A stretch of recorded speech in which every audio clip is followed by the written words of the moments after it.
Have you ever noticed how hard it is to change an old habit? There's a reason for that. It's actually a physiological reason. You got to understand something. That habit is a habit because you've done it more than once. And a habit could also be a thought in the head that just keeps redundantly coming up. It's like an old song on the radio. You ever hear an old song on the radio and it makes you think of a certain place or a person? Now, one song could have a myriad of effects on a lot of different people. It depends on what happened at the time you originally heard that song. And that's how habits are formed. Now, if you repeat something longer than 68 seconds, it literally goes into the subconscious mind, as well as if you do it over 21 times, it becomes a habit. It's a real convenient attribute, literally, that the body and the mind says, well, he's done this 21 times, it must be important to him because that's where your attention is.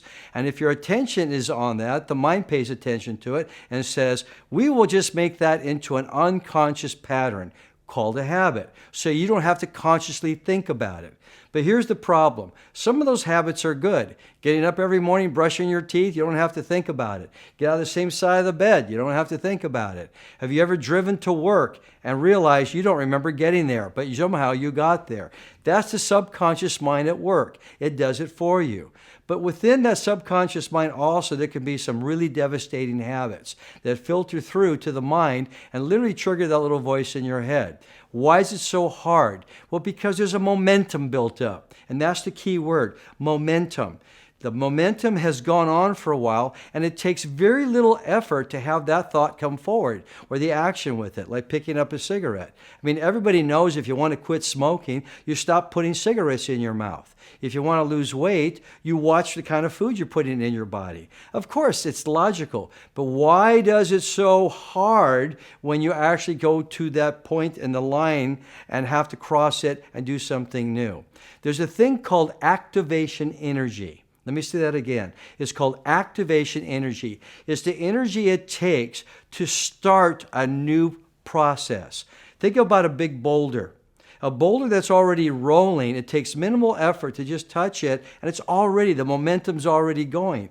There's no expenditure of energy that's required to keep it going. That's like a thought pattern that's rolling in the body. It's already in motion. However, when you're going to have that boulder and you want to start it for the first time, you have to put a lot more force. You have to invest a lot more energy into that boulder to get it going. That's the activation energy. It's that way also with the body and the mind. So you may know what you need to do. You know that you need to stop something or start something. However, if the old momentum is in conflict with it, you have to ignite some activation energy in that process. How do you do that? Consistently. You do that with baby steps. You do that one little tiny thing at a time, one little step at a time, one motion. And the most important part is you must make it rewarding. You must celebrate every little half inch you move in that direction. You may not accomplish the end goal, but if you keep moving that direction and stop and celebrate, pat yourself on the back and don't be so hard on yourself. If I was to ask you, who's the hardest person on you, how many of you out there would say, I am? Now, think about that. Why would you make yourself be the worst coach that you ever had? Be a happy coach. Be a coach that celebrates the tiny steps that you move forward. And what happens is that emotion of celebration for the progress gets into that new momentum, and it literally increases the activation energy. You'll draw more energy in. That 68-second rule works. And if you think of it for 68 seconds and you celebrate that you're actually literally going to change that habit, and you know about activation energy, you're going to invest that activation energy, you expect it to happen, that expectation makes your attention focus in that direction. And all that is energy, and attention is the force of will.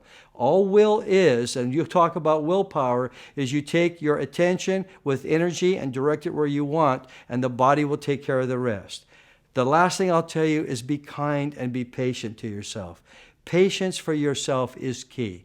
Be your own child. You wouldn't go to a 2-year-old learning how to walk and go, oh my, you should be learning how to walk by now. You be patient with them. You let them fall. You help them pick up.